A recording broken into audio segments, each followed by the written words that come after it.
What I'm going to talk about tonight is the dark and very, very, very dark history of the system that we live in. We live in a system, and there are people who are very powerful in this world who actually have think tanks that get together regularly on a regular basis, and they basically manufacture this society that we live in. It's a system.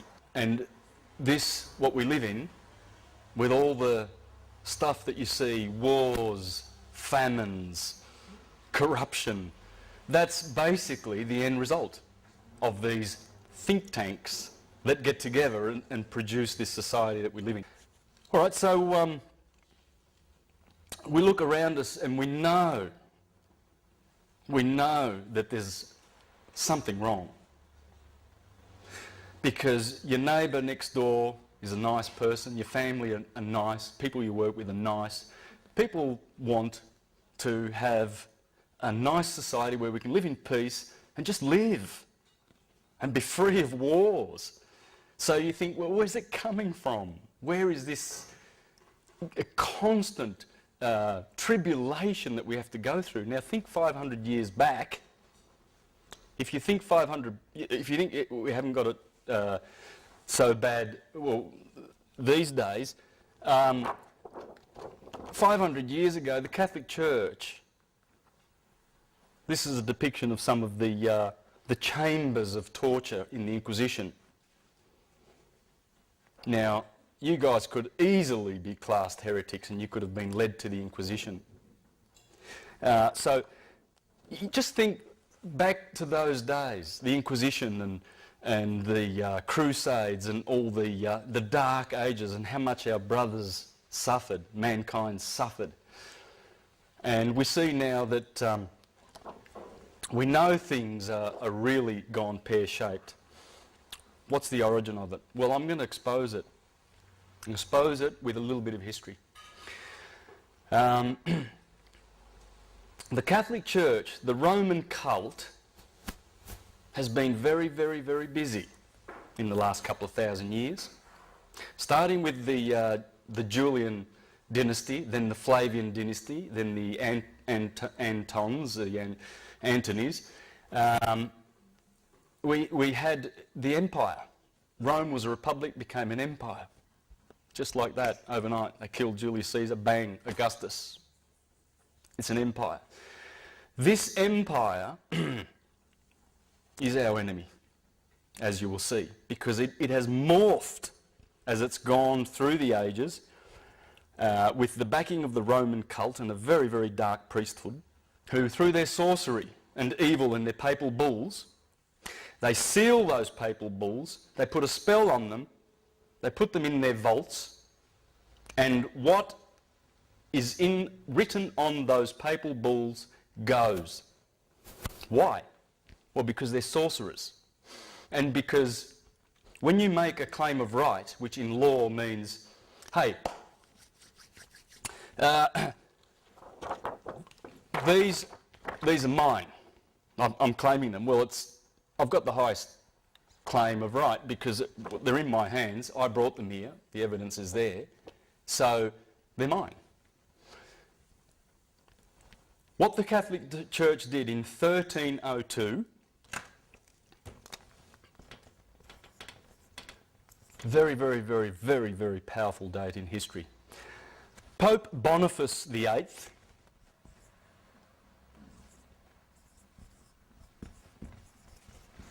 very similar to my name, by the way. My name's Bonacci, and that is, bon means good. Now get this, right? Face means to do in Latin. Do-gooder. This guy was a contemporary of Dante Alighieri. Dante Alighieri, who wrote Paradise, someone help me, the Divine Comedy. He condemned this guy to the bottommost parts of hell for how wicked Pope Boniface is, and you're going to see. This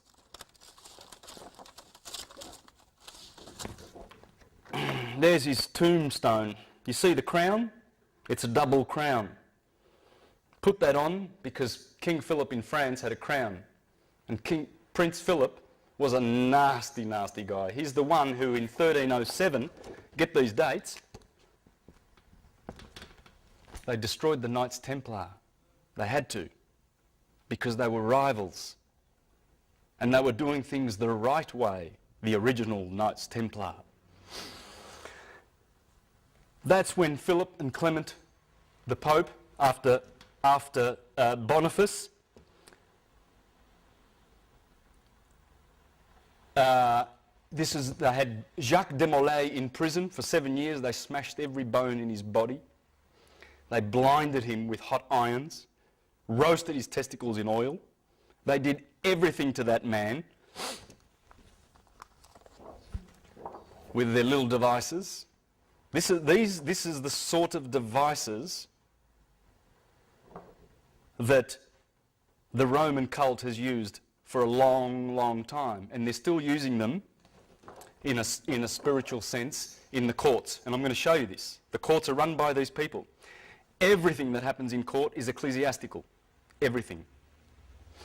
I know a few of you know this, so it's not a surprise, but some of you may not. But what I'm teaching tonight, I only got an inkling of three years ago.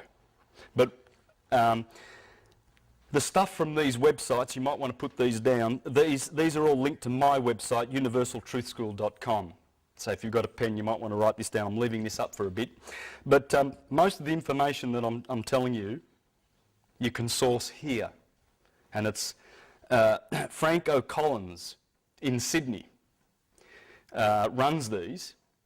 And he's going to, he's basically the information comes from here, so you can source that here. Now back to Boniface, our little friend.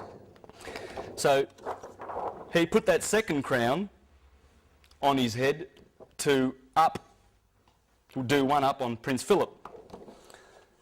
So they got together, the Vatican and Prince Philip, and they destroyed the Knights Templar. But here, what happened in this year was this guy,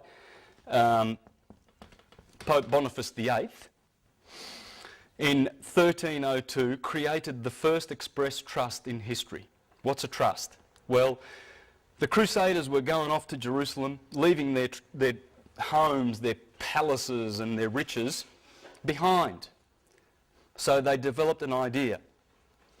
They would say to their most trusted friend, I want to hand over my estate to you in trust, and I'm off to Jerusalem, I'm fighting for Christ. That's what the Crusades are all about, isn't it? That's another story. Anyway, so when I come back, you're my best friend, you're the best person to give my property to in trust, so he becomes the trustee, the owner of the property. What would happen was some of these knights would come back, and the guy their best friend that they left these treasures with got used to the treasures and decided that they would keep them. And guess what? The courts would not support the knights because the trustee had the right to keep the property. That's how the trust started. It worked. They worked for most people, but for some of them, they didn't get their property back. What happened was this guy and the Catholic Church, always desiring to control with their inquisitions, decided that they would create the first express trust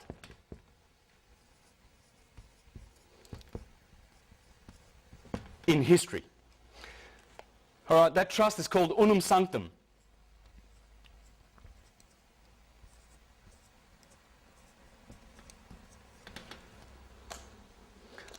What does the papal bull say that they created to stick in their vault and put their spell on that has cursed us so much, this Unam Sanctam?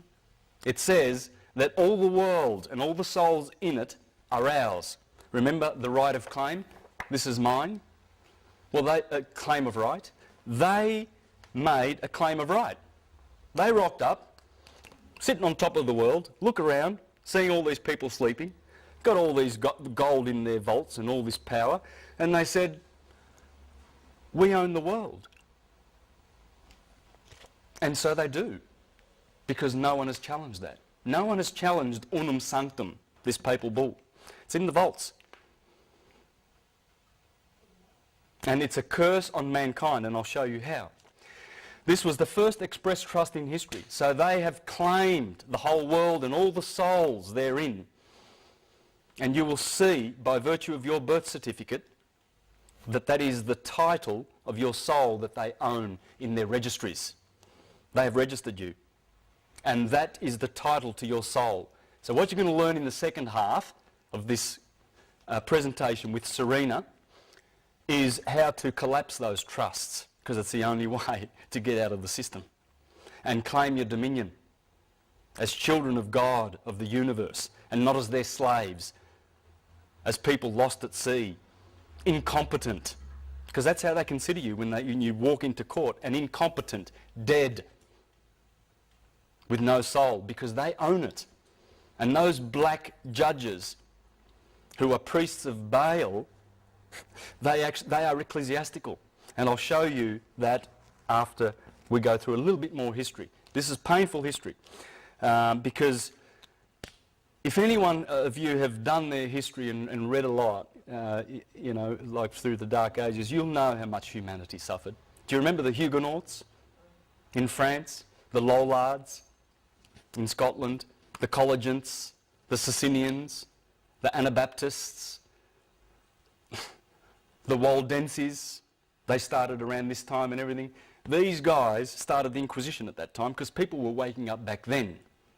But they killed that. Then 300 years later, 200 years later, the Renaissance, that came back through the Hermetic wisdom that they were drawing from Egypt via Hermes, the Hermetica, which created all the geniuses that have ever existed, because every genius has read the Hermetica, because that's where the Bible draws all of its inspiration from. Michelangelo, they were weaned on the Hermetica. What happened? Well, we're going to go through a bit of history to show how they came down on that awakening too. That Renaissance was squashed. This one ain't going to get squashed. This one, people are waking up. We shouldn't be angry about the evil that they represent. It's the fact that they are insane. They're insane. The elite families who control the Vatican and who are behind this corporation, and it's the corporation of the Apostle Peter, because Constantine, we can go earlier than this, we can go to 325, Constantine the Great. Supposedly, hundreds of years later, they found Constantine's donation. And that donation was written to his Pope Sylvester, to his... Constantine was, of course, the emperor. The Pope was Sylvester. And apparently Constantine says to Sylvester in this document, St. Peter is the apostle of Jesus, that Jesus gave the kingdom of this earth to, therefore we're going to claim taxes based on that, on the donation of Constantine. We're paying taxes because of that fictional document, guys. All taxes to Rome. And the elite families, the insane Khazarian and Venetian black nobility families, just like the Saxe-Coburg-Gothas, that the Windsor family, false name. These are the black nobility family. Bankers, bullion brokers. There's a book called Babylon's Bankers. There's a chapter in there called Monotheism, Military, Money, and monotheism, military, money, monarchies. He has exposed that this gathering, this cabal, they can't work separate from each other. A lot of people, when they see this pyramid of control, and they put the Queen on the top, and the Zionists and the Freemasons, don't understand that the Vatican and the Jesuits and the Superior General of the Jesuits actually sit on top, behind the scenes, but they work together. Then they have, that's the crown and that's the crown and the elite insane families of the world who think they have better blood than the rest. And they have their think tanks, Then they have their financial control system, world resource control, world population control, and there's a little sheep down the bottom called debt slaves. We're all indebted. And we all bleed financially because they're taxing your wage. You go to work and you get taxed. Half of it goes to the government. We'll get into that a bit later. Okay, in 1455 we have a testamentary trust created. The first testamentary trust in history. That was Nicholas V, Pope Nicholas V, 1455. This was, bear in mind at the time, it's only like 20 or 30 years before Christopher Columbus sailed off to discover the Americas, right? This trust, this testamentary trust, which conveyed all of this property that the Vatican claimed, the whole world, they conveyed it into this trust. It's the trust that claims all your real estate. You know those titles you have? You don't own it. You own nothing. You do not own a thing. Well, you can't anyway. They're molecules. They belong to the universe, for a start. But the Vatican knows this. They know you can't own things. You can have right of use. That's all that that title means. You will never own it. Never in this system. In this system, I mean, which is about to end. This one is called Romanus Pontifex.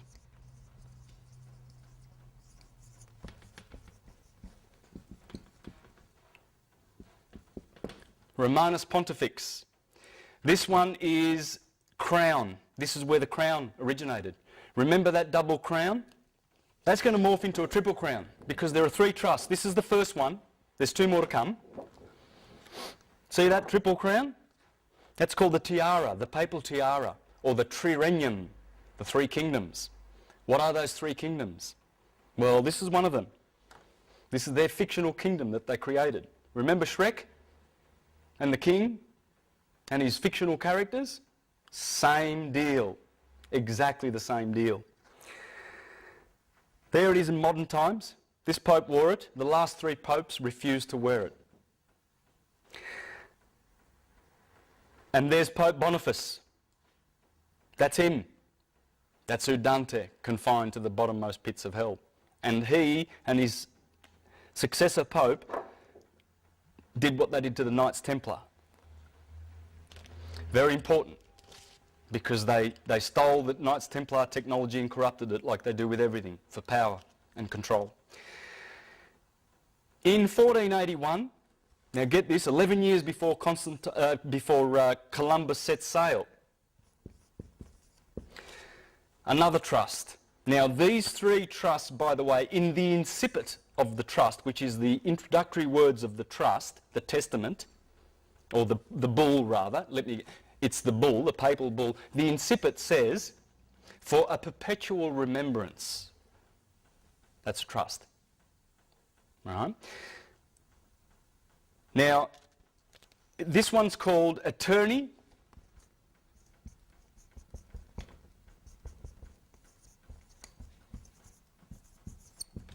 Attorney A-E, that's an A, excuse my writing.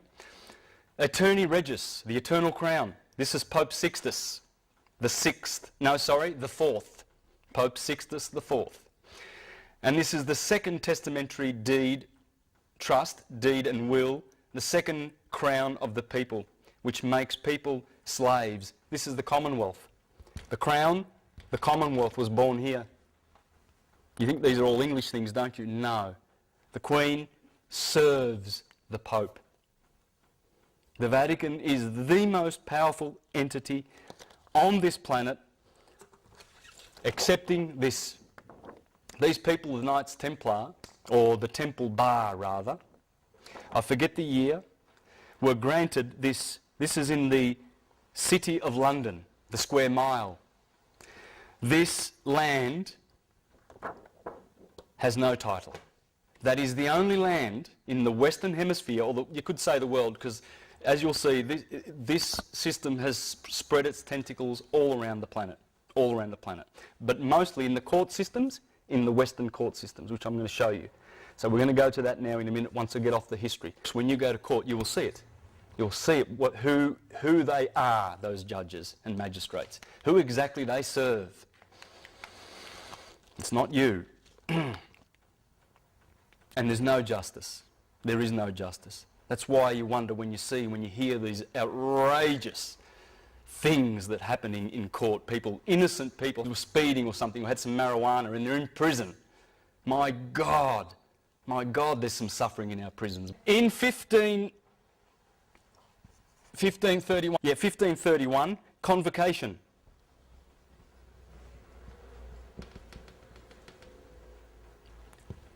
The third trust. This one takes away your real estate. When you register with your birth certificate, that number is the number of these three Sestui KV trusts. Learn this word.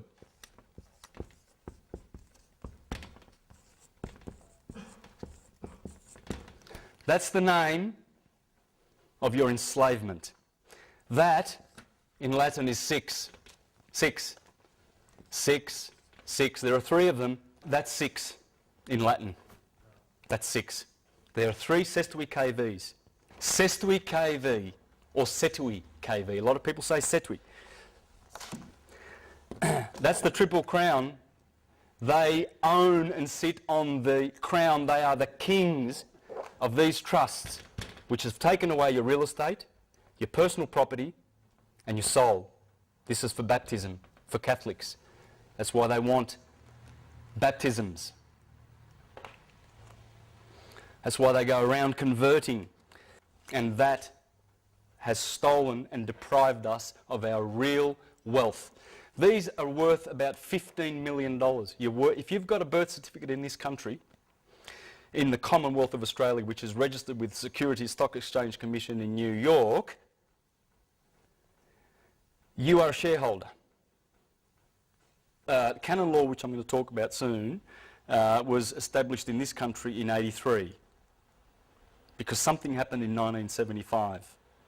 The Crown of Aragon, which was in England's hand, which is this crown, they had the crown. See, they were granted, this was granted to the Crown of Aragon, Isabella and Ferdinand. Well, General Franco took that when he became king in 1975, went back to Spain.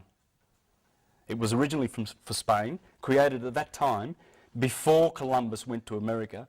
And when Columbus comes back in 94, he signed the Tesadillos contract with the King of Portugal, with the approval of Alexander, Pope Alexander, back in Rome.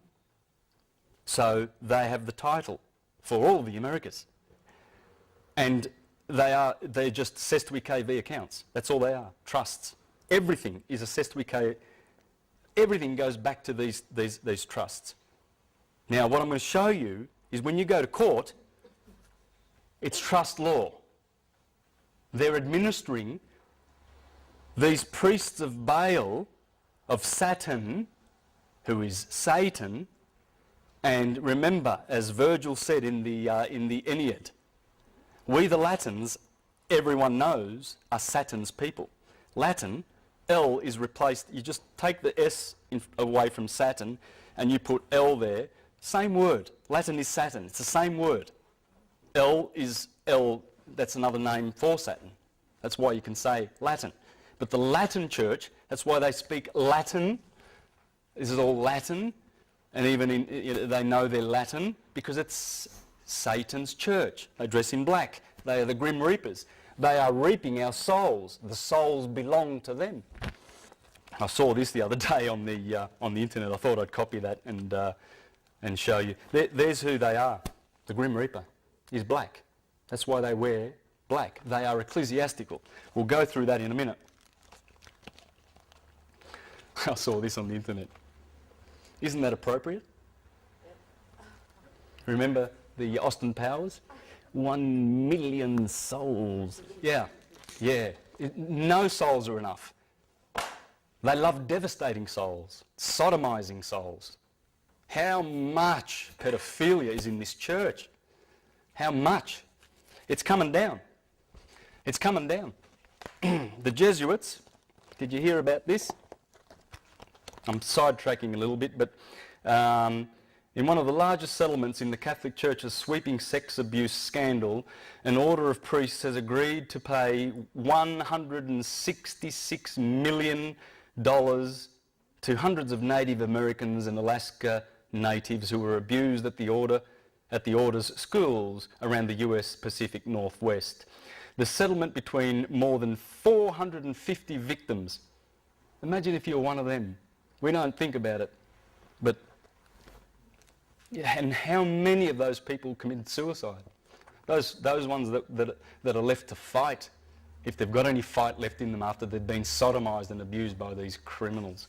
And the Oregon province of the Society of Jesuits, anyway, they apologised. The settlement is believed to be the Catholic Church's third largest in the sex abuse cases, behind the Los Angeles Diocese, which agreed to pay $660 million to 508 victims, and the San Diego Diocese, which agreed to pay $198 million to 144 victims. It's just a drop in the ocean for them for all the wealth that they have, but nonetheless it will bring them down because it's coming in crashing, thundering. Why do they do that? Because they're abusers. But are they taught at preschool to do that? Are they brainwashed to do that? It is part brainwashing, yes. They've been indoctrinated. They've been indoctrinated and they've been mind controlled. It's all mind control. All of this. It's all mind control. It's all filthy mind control. In that city of London, which I'm going to show you, this is what Franco Collins is talking about. There's Jerusalem, the Holy of Holies, the Middle Temple and the Outer Temple. That's what they've done in the City of London. That's the City of London. There are 3 cities in the world that do not... well, let me put it this way. There's 3 cities in the world that run the show. DC, Washington, it's just a square mile, a couple of square miles. City of London, where the Temple Bar is. The Temple Bar is in there. That is the only piece of land in the world that is over and above the Vatican. Remember that? I showed you that? That's in the City of London. It has to be, because this is the inner temple. It's the same as, this is the New Jerusalem. That's why they sing the song about New Jerusalem, the most popular song in the British Commonwealth, isn't it? Because they created the New Jerusalem. They were given the New Jerusalem. There it is, in the City of London. The Middle Temple, the Inner Temple, and that's the Outer Temple, based on that system that the Templars brought back from Jerusalem. It's a system of slavery. Because the ones who are in the Outer Temple, they are the Gentiles, or the Goyim, or the scum of the earth. They're the ones that get taught exoteric religion. For instance, that Jesus Christ is pure history. When they were teaching Jesus Christ 2,000 years, 3,000, 4,000, who knows how many thousand years, in India as Krishna. His name was Yes Krishna. And in Egypt as Horus. And he wasn't historical. They made it up. The Romans did that, the Julian family did that, and the historical. They made it up. The Romans did that, the Julian family did that, and the Piso family. This is a guy, Roman Piso, elite. This is one of the elites of the world. This is one of the richest of these families. They invented the whole historical thing and put it into the Bible so that it would appear to be history, so that they could keep people in the outer temple and then enslave them. This is the New Jerusalem, guys, that has enslaved us. And that's why the judges refuse to have any kind of conscience and any kind of love and any kind of justice in their courts. They know they've got no right to send little boys into the prison. Why do they send them to prison? Because they're getting commissions. They get $160,000 because they create what's called a constructive trust. When you go to court, they make a constructive trust. And you're going in as the beneficiary of the trust, of the Sestui KV trust, that has stolen all of your wealth, all of it. You have nothing until we collapse the trust, and that's what Serena's going to be doing in the second half. She's going to teach how to collapse these trusts This is the 666, the mark of the beast, the mark of the fool. Because if you're foolish enough as a parent to say, oh, there's my little boy, he's born, and the government says you've got to register him, and, oh, well, we'll inform, the hospitals get $2,000 fee, spot fee, for registering you. That's why the nurses there are you going to register him? Yes, register. What does register mean? Well, I know what that means. That means king. You're giving over to the king. All capitals is a fiction. It's a corporation. And it's connected to this. This is why a lot of people go to court and don't understand why they lose. They don't understand what's going on, the jargon. Well, you're gonna get that. You're going to get that now. First, I want to show you a couple of pictures. That is 1968. That's the Pope. That's Pope Pius IX. That's an army. This is a picture that the Vatican would not like you to see. Comes out of Tony Bushby's book. He's another Australian who's written a lot about the Vatican, the papal billions. That is 1571, I believe. I don't have the information for that. I forget who was the famous painter. I think that's the Bay of Naples. There's 200 warships there. Do you know who owns those warships? They're on their way to fight against Turkey in 1571, an inquisition, a crusade. That's the Pope's. Look at those ships. That's only a part of the Navy. That has morphed into the US Navy, the Pentagon. They're still doing it. The Inquisition's on, man. It's George Bush and his buddies. They're going for the Pope. That's a sheriff. That's a New South Wales sheriff. That cross is their ecclesiastical duties. They are officers of the Inquisition. This is an officer of the Inquisition, people. He's telling you. Same cross that these Christians, Christopher Columbus, when he landed on the Caribbeans, they wrote letters back to Spain saying there were 3 million people on this island, there's only 200 left. Because Columbus has gone mad, killing people. He was murdering people left, right and centre. They were having an orgy of killing people that didn't repent and choose Christ. An orgy. And the Inquisition went to the American shores. That's Pope Julius being stoned. This is a famous painting, by the way, being stoned by Matthew, Mark, Luke and John for how evil he was. Pope Julius. Good old Michelangelo gave us a nice little picture of Pope Julius sitting on the toilet seat for how much he loved him. There's a good reason why I'm showing you all these pictures. That's what Michelangelo, that's one of his sketches, Pope Julius, for how evil he was.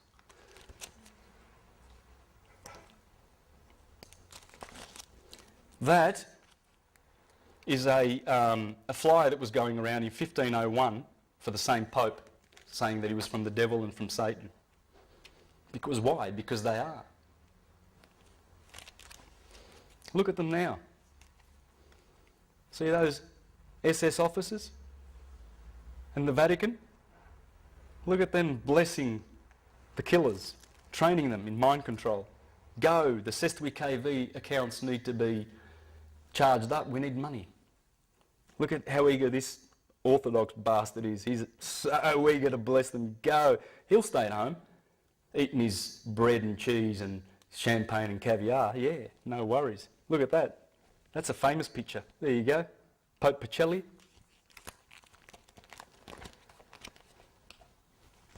There's a reason why I want to show you that. I want to share that with you guys. Now, let's get into this. What I'm going to do now is show you how the courts work. It's all ecclesiastical. Okay, and this is very sad, but we need to know this. It's cruel. It's absolutely cruel, the poor young boys that go in to court with a lawyer. The lawyer's working for the Sestui KV accounts. The prosecution is, the clerk is, and the judge is. And you bring a lawyer with you to prove that you're a ward of the state, that you're lost at sea. So you need a Sestui KV account, someone to manage all your wealth. They've stolen it. A court room. So let's make a little courtroom here. We've got the judge here, we've got the clerk over here, and you and the prosecution, okay? Every trust has a trustee, a executor, and a beneficiary.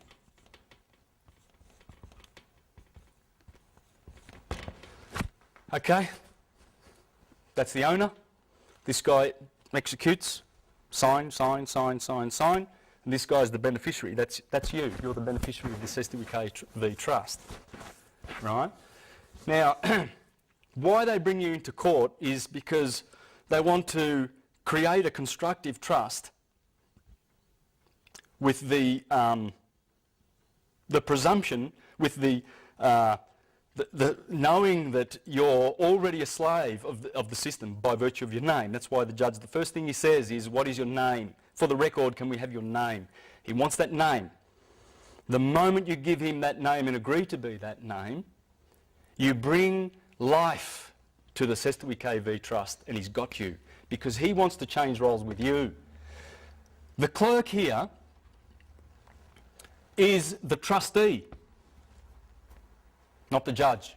This guy's the administrator of the trust. He's just the administrator, the judge. You are the beneficiary. This guy, the prosecution, I should have put the prosecution inside the circle, is executor. I think I've confused that, but it doesn't matter. He's the executor. He's got all the liability. He's the one that got the writ created to get you into court, the summons. Because what they want you to do is appear in court, accept that you are the name. Oh, we've found the beneficiary, right? And then he's going to swap roles with you and be the beneficiary and get you to execute your own sentence. Now, if you think I'm stretching that a little bit, basically everything that goes on in court is the sacrament of penance. What's the sacrament of penance? We've forgotten. But these guys, these guys here well knew what the sacrament of penance was, because that's what brought them in there.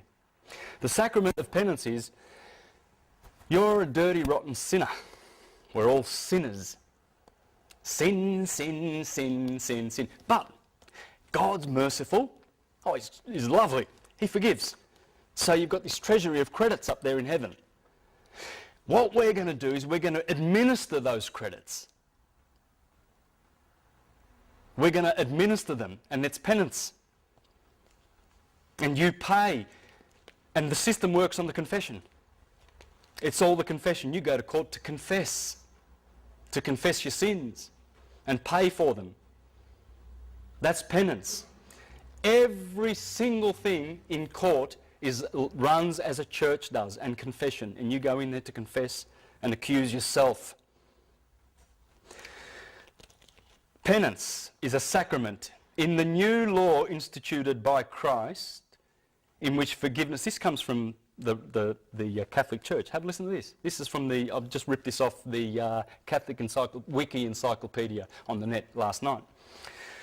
Of the new law instituted, penance is a sacrament of the new law instituted by Christ, in which forgiveness of sins committed after baptism is granted through the priest's absolution to those who with true sorrow confess their sins and promise to satisfy for the same. It is called a sacrament, not simply a function of ceremony, because it is an outward sign instituted by Christ to impart grace to the soul.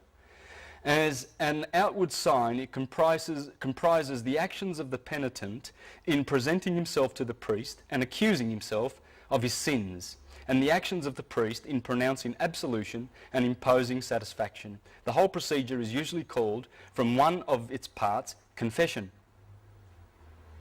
That's what you're doing when you go to court. I'll show you this. Yeah, it's all in the wording. It's still there. It's in the wording. Look at the words and there it is. You watch. Because it is a judicial process in which the penitent is at once the accuser, the person accused, and the witness. Remember this, because that's how the Inquisition ran, and that's how courts work. It's exactly the same thing. It's morphed, but it hasn't changed in its nature. So you become the person accused, the accuser, and the witness. They're saying it. While the priest pronounces judgment and sentence. The judge. The grace conferred is deliverance from guilt and sin, and in the case of mortal sin, from its eternal punishment, hence also reconciliation with God, justification. That's the sentence. Finally, the confession is made not in the secrecy of the penitent's heart, nor to the layman as friend and advocate, nor to the representative of human authority, but to a duly ordained priest with requisite jurisdiction and with the power of the keys, the power to forgive sins which Christ granted to his church. Now I'm going to talk about another thing here, indulgences. Remember I mentioned those from the same encyclopedia. In Catholic theology, an indulgence is the full or partial remission of temporal punishment due for sins which have already been forgiven. Of course, God forgives, but you're a sinner, and we'll manage that for you. That's all it is. That's all it is, guys, and they are the priests of Baal. The temple Ba is Baal. Baal is Saturn. It's the church of Satan. They're the Grim Reapers in black. Excuse me for that. In Catholic theology, an indulgence is the full or partial remission of temporal punishment due for sins which have already been forgiven. The indulgence is granted by the Catholic Church after the sinner has confessed and received absolution. The belief is that indulgences draw on the treasury of merit accumulated by Christ's abundantly meritorious sacrifice on the cross and the virtues and penances of the saints. They are granted for specific good works and prayers. They've monetized sin. And this was developed by the Jesuits in the 1500s with the backing of the Venetians who created the Jesuits. The Jesuits rule the world. They do. A court is an oratory. That's where you confess. Just look at these words. Have a look at these words. A clerk. What's a clerk? What does it sound like? A cleric. The judge is an ordinary. What's an ordinary? An officer of the church who by reason of office has ordinary power to execute the church's laws. That's what the judge is, an ordinary. A case. What's the case? We're going to hear a case today. Hear a case? Forgive me, Father, for I have sinned. Yes, tell me what you've done. That's what it is. That's why you will never bring to life that name when you go to church, when you go to Baal's church, when you go to court. Cortio, which means, oh God, I forgot the name. Cortio. Well, it's an oratory. Writ. Is it two T's? No. Got it wrong here. Comes from, well, there's no W in Latin. It doesn't exist. Well, it used to. It's a rite. It's a religious rite. Comes from, well, there's no W in Latin. It doesn't exist. Well, it used to. It's a rite. It's a religious rite. Because let me say this correctly. Correct me if I'm wrong. The scribe and a notary. What's a scribe and a notary? He makes the writs. He puts the curse on you. The summons, whatever it is. A bill, Telstra. It comes from a writ, right? And the scrivener, scribe, verne, from verne Latin, is guess what? Our little friend, the indulgence. That's an indulgence. The writer of indulgences. They're telling you in your face, and we don't see it. A warrant. What's a warrant? Well, it seals the writ. It seals the writ. So it indemnifies the king and the queen from being sued if they lose. That's what a warrant is. Warrant comes from seal of the writ and is a form of indulgence. Hearing. Well, I've already gone through that. It's a confession. That's what a hearing is. Isn't this sick? Don't you think? it makes you sick. It makes you sick. And that's what's going on. And it's run by insane people. Oh, what's a sentence? It's penitence. Penance. Absolution. Prison or a fine. Prosecutor. Prosecutus. 3 words. Prosecutus. The skin. Self. Present. It's representing one's own flesh, or a person who is claiming to be you, making a self-accusation. So those warrants that come to your house or whatever, they are prosecuting you, right? So they're claiming to be you. They're just using that name on the trust. Attorney, turn over. Attorney tells you, I turn you over. That's what it means. You bring an attorney with you. Thanks, mate. Yeah, you help me. Come on, man. Let's go and see the judge. And tell him what to say. You tell him, and guess what? You find yourself in prison and you look at your attorney and he goes, well, I tried, you know. I said, they work for the same guy. They're all getting commissions.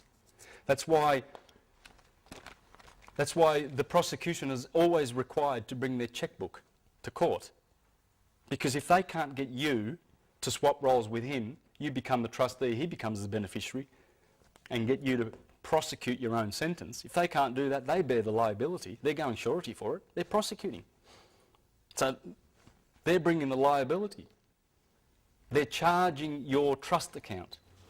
So in a beautiful, on the websites that I showed you, on this one here, Spiritual Economics Now, you can go there to a page. It's beautiful. Please read this. This is the best 5 pages I think you'll ever read by Franco Collins.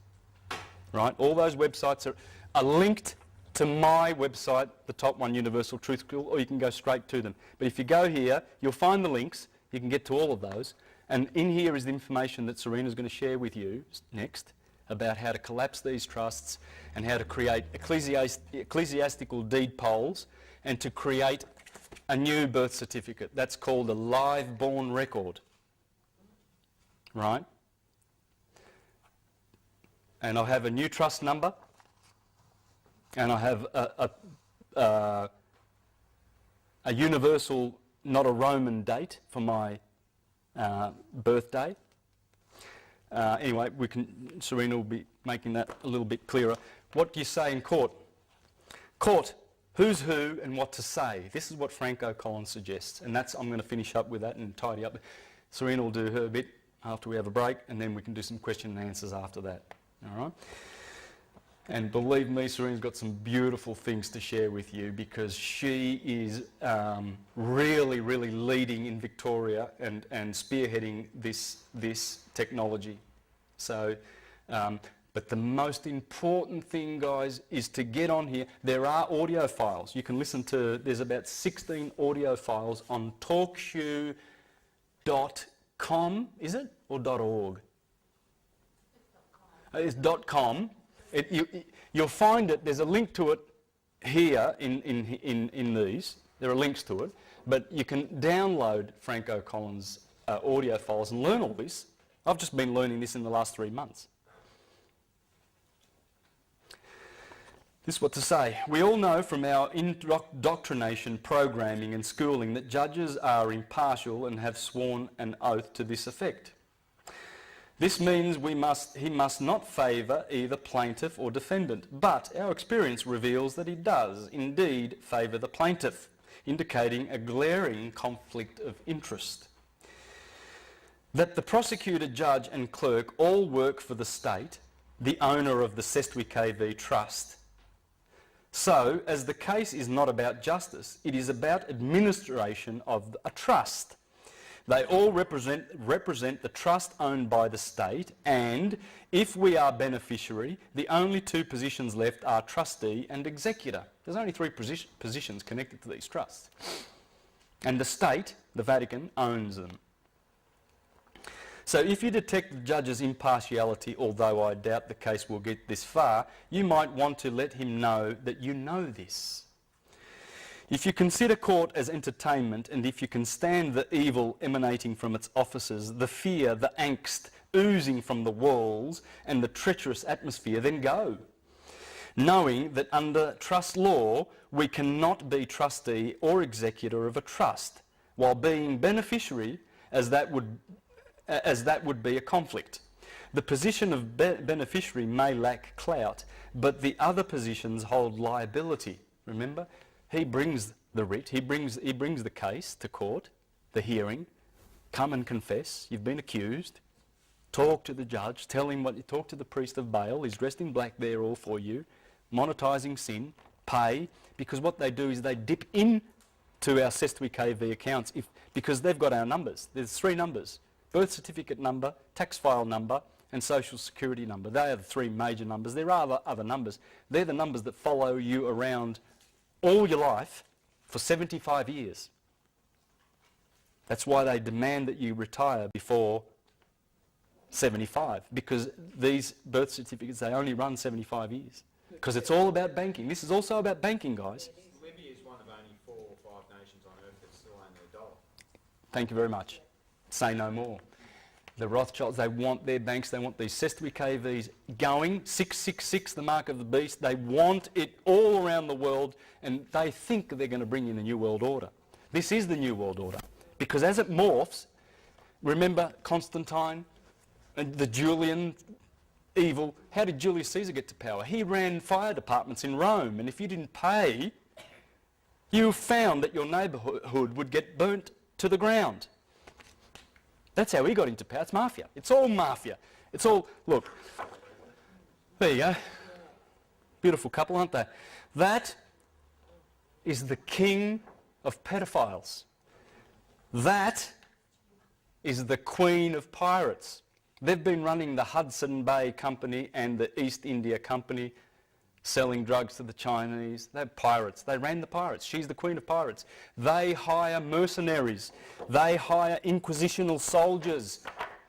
These guys are dupes. These guys think they're doing their job and they're doing something good.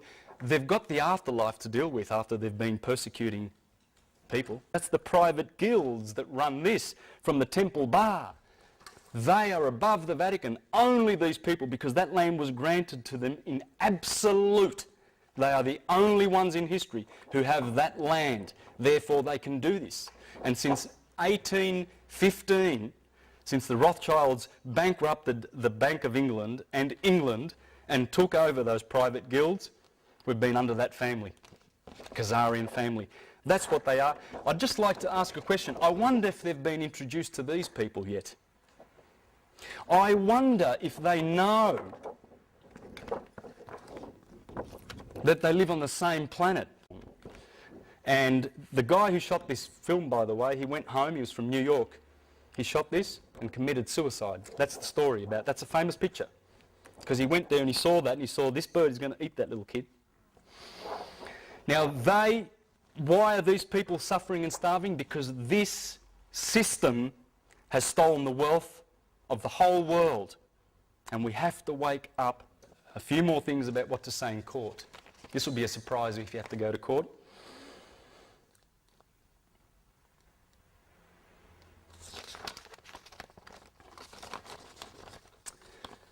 When the name of the trust, example John Doe, is called by the judge aka administrator, aka trustee, you can stand and ask, are you saying that the trust which we are now administering is the John Doe Trust, Your Honour?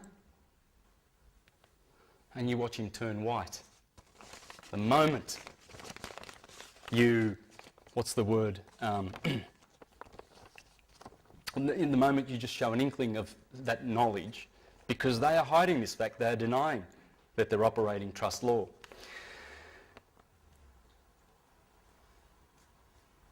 We can stand up, okay, this establishes that we know that the name is a trust, not a live man. What's the judge's first question?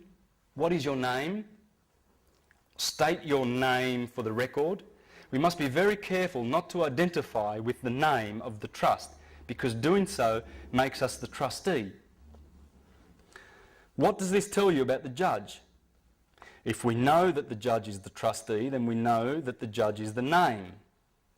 But only for this particular constructive trust, which is the case. Prosecution, it's a hearing, it's in the Inquisition. Now, think about all the times that the judge have become so frustrated by our refusal to admit to being the name that they issue a warrant, and then as soon as the man leaves, he is arrested. How idiotic is that? They must feel foolish for saying John Doe is not in the court, so I'm issuing a warrant for his arrest, and then the man whom they just admitted is not there is arrested because he is there. That's how it works, this personal fiction. It's disgusting. Their desperation makes them insane. They must get us to admit to being the name or they pay.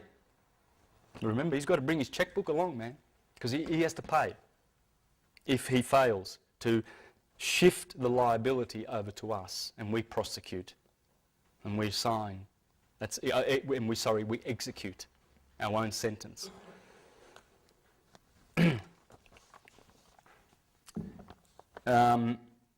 This is beautiful, what you're going to learn here. This is really, really beautiful. They're desperate. They must get us to admit to being the name or they pay, and we must not accept their coercion or we pay. Because the judge is the trustee, a precarious position, the best thing to say in that case is John Doe is indeed in the court, Your Honour. Point to the judge, it is you as trustee. You are John Doe today, aren't you? Why not? Why not? We have dominion. We are men and women. We're not persons. We're not. We can't keep going with the fiction. Why? Why would you? It's insane. During their frustration over not admitting to being a trust name, the trustee and or executor of the trust, we ought to ask who they are.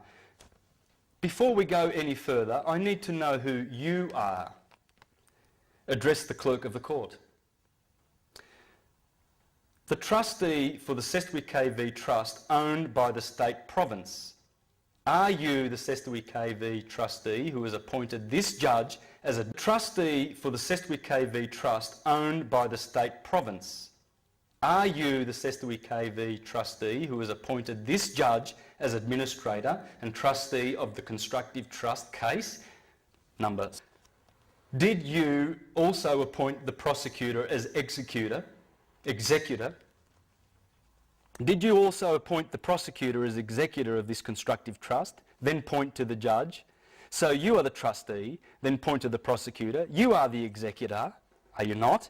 And I'm the beneficiary. So now we know who's who, and as beneficiary, I authorise you to handle the accounting and dissolve this constructive trust. We have the power to do that. Dissolve this hearing. I don't want to accuse. I'm not into sin. I'm divine. I'm from heaven. One heaven. I'm a spirit. I'm not the dead. This is what they consider us. This is how they do it. Lost at sea, abandoned, filial, minor or incompetent, ward of the state, etc. Because that's why they made the trusts. They made them for a ward of the state. There's someone who's incompetent, you know, like if someone's, say like a very severely mentally handicapped person and his parents die and his uncle steps in and says, "Oi, yeah, I'll look after him, everything's in trust," and because he loves him and he takes care of him. The word deed comes from the word deed. Yes. Yeah, I went through some words, didn't I? That was just a bunch of words, guys. It's all there. Look, you'll see it. It's the Inquisition. I'll just finish up this. I now claim my body, so I am collapsing the Sestui KV Trust, which you have charged, as there is no value in it. You have committed fraud against all laws. Likely, we will not get to hear that before the judge will order case dismissed. Or, even more likely, the PE, as he clings tightly to his checkbook, will call, "We withdraw the charges." You watch it and see it happen, guys. Does it really work? You know, Yes. Oh, yes. There's hundreds and thousands of people doing this and doing it. There's a video clip on Remember this, loveforlife.com. Do you know that one? Go to it. Have a look at this guy, and in 5 minutes, the judge has walked out the door. Why does the judge walk out and have a recess? Do you know why?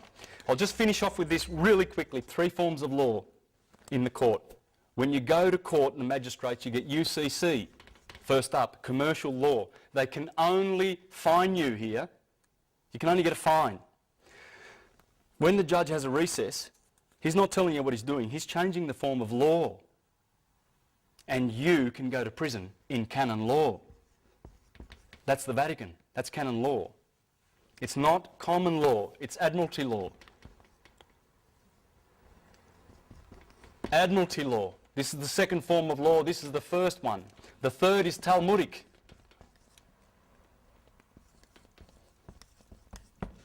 From the Bible. This gives them the priest to send, this gives them the authority as the priests of Baal to send you to your sentence of death. Here they can send you to jail.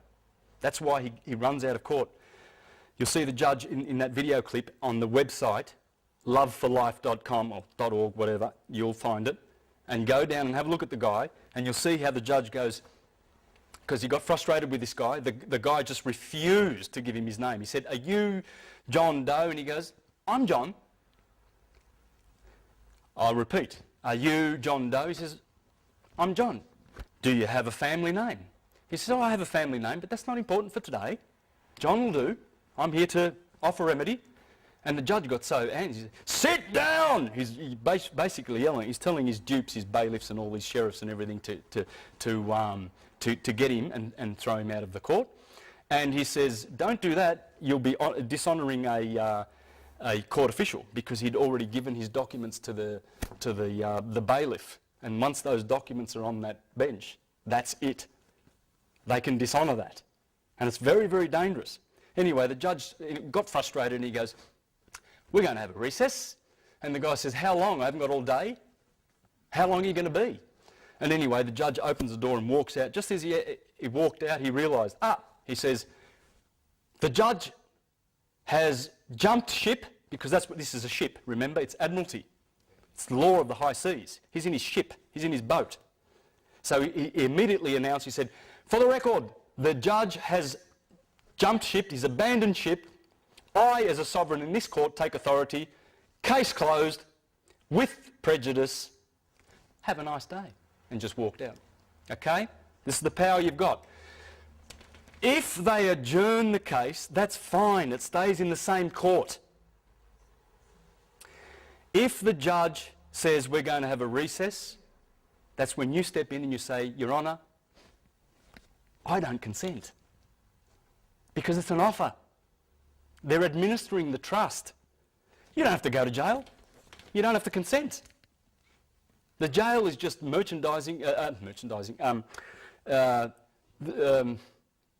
warehouse where they put the goods, where they store the goods. That's all it is. You're just the goods, because you are their goods. So that's the power you have. You don't consent. And you can always relay to the judge that if you want to have an appeal, if you say to the judge, "I seek an appeal for I seek leave for an interlocutory appeal on a matter of law," remember that sentence, "I seek leave for an interlocutory appeal on a matter of law," if you say that, then the judge is going to be very, very reluctant to let you go to appeal, because then he misses out on his commission. It's all about commissions. They're getting paid and they're addicted to the payments that come from it. The thing is about honour. You can call the judge your honour, you know, because if you have more honour than the prosecution, who are liars, and if you go in there honourably in every way, treat the judge with respect, and you will win.